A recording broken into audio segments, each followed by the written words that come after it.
guys? It is Pigeon Pirate, and today I'm going to be reviewing Pentanet.gg from the Oceania League to give you guys a preview as to what to expect in this upcoming MSI.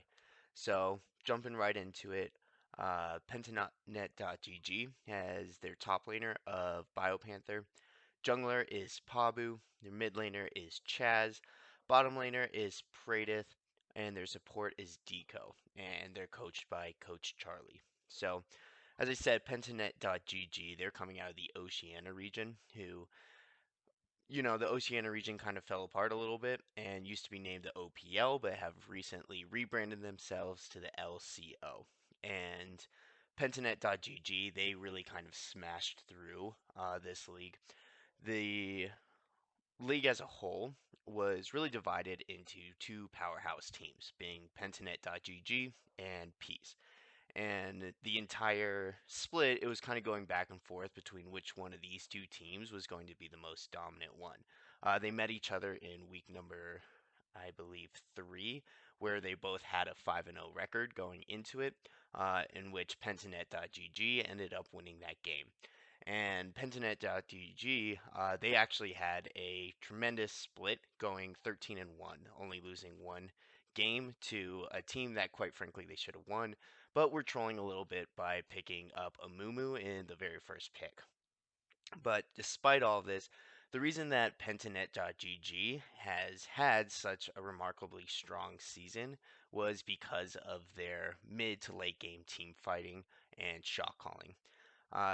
Their early game was really quite mediocre, to be honest. They weren't able to get massive leads off of their laning, but what they were able to do is stay within striking distance at all times, and then just outfight and outkill everybody come the mid to late game. And that's really reflected in two stats that I think are very telling. The first one being their mid to late rating. And these stats you can find on Oracle's Elixir. But the mid to late rating from the spring split in the LCO, Pentanet.gg, they had a mid to late rating of 23.3. And to put that in context for you, the next closest was only a 7.6. So a 23.3 is over 3 times as good as the next closest team. So that means as soon as they're able to get past the typical laning phase, they were able to just start smashing teams and destroying them in these big team fights that ultimately ended up winning them the games. And the next stat that I think is incredibly telling is what their kill death ratio actually was. And their kill death ratio as a team was about 2.5. And the next closest team in the LCO was only a 1.4. So again, this is showing that they're able to, even though they're not able to get a big lead or even a lead necessarily at all through their laning phase, they're eventually able to just take over the games and run away with them by killing you over and over in the mid to late game in these large scale team fights. So, what they're able to basically do, they went 13 and 1 in the regular season, ended up going into the playoffs as the number 1 seed. The way that the playoffs work in the LCO is they have 5 teams make it, 3 teams in a winner's bracket, 2 teams in a loser's bracket, and have a grand finals at the end between the winners of the winner's bracket and the loser's bracket.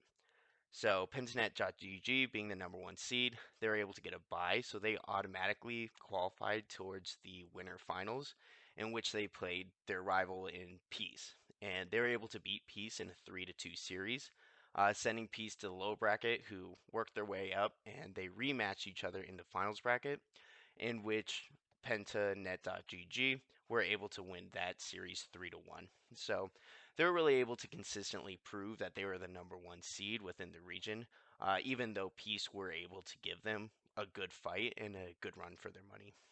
Um, with that being said, what makes them so strong, and a couple of players that I really want to highlight, is first their top laner. Their top laner, Biopanther, he was the MVP of the entire league. And when you look at his stats, it's actually pretty interesting that he won MVP because he doesn't have the greatest stats in the world, right? If you look at his KDA, even though it is good and strong at being 7, when you compare that to the rest of his team, he's actually the worst KDA on his team. He also is only getting 20% of the team's gold throughout it, and he has the worst experience difference at 10 out of anybody on his team. Now, that's not necessarily saying that he's being a weight to his team because obviously the guy won MVP. So, how did he do it? The answer is that he's playing these tank picks and playing them incredibly, incredibly well. His 3 champs that he seems to go back to over and over are Ornn, Urgot, and Scion. And what essentially he's doing is he's allowing himself to pick those champions early, allow himself to get counterpicked, and then not losing the lane despite getting counterpicked. His greatest asset as a player is the fact that he's able to play these lanes that he should be hard losing and play them incredibly even and play them incredibly well. And so then once the game evolves to the team fighting state, he is just as strong as the person in lane with him, but he's playing a champion that can team fight a lot better and a lot stronger than the opponent who tried to just win lane but couldn't because of his mechanics. And it's these massive plays that he was able to make in the mid to late game by setting up these fights and really winning games for his team off the back of him just staying consistent and not losing lane, but then being an absolute monster in his team fights that ultimately ended up winning him the MVP and winning PentaNet.GG the overall championship. So, a person that I'd like to kind of compare him to in the LCS would be Impact. Uh, Imagine if Impact was even significantly better compared to the amount of players that he's going against, where he's just able to allow himself to be that rock and be that person that you can always count on and trust to stay even in lane and then show up big in team fights. And that's BioPanther to a T. So he's a much deserving MVP and someone who can absolutely carry a game when necessary. But the other person that I'd like to highlight is Pradith, who's the bottom laner for Pentanet.gg. Now, Pradith is kind of the opposite of BioPanther because Pradith, he likes to play really light game scaling champions, but then he likes to smash people with them. He is the ultimate team fighter and a guy who likes to play aggressive, almost to the point where it can get him killed, but he's so mechanically gifted, he's able to just outplay his opponents and really destroy them come later on. You really get to see this in his Jinx games or his Kai'Sa games throughout the season. And in the finals, in his Jinx games, you see him consistently flashing in, getting these kills, and really taking team fights that look like they're going to be either even or really bad for Pentanet and turning them into major wins for them simply because he's able to use his mechanics to just get that one last auto to kill somebody and reset. And so he's somebody who can absolutely hard carry a game. He has 29% of his team's damage on average throughout the games. And it would be higher if the games lasted longer, but typically they're able to end right after they win 1 or 2 really big team fights. He's also the #1 ranked player in solo queue for the Oceania region.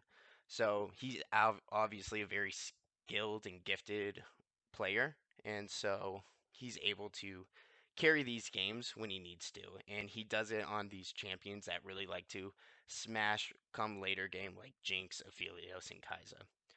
So overall, what does this essentially mean for Pentanet.gg and what makes them such a great team to be an MSI? Well, one, it's not because of their early game, but it is because of their late game and their mid game.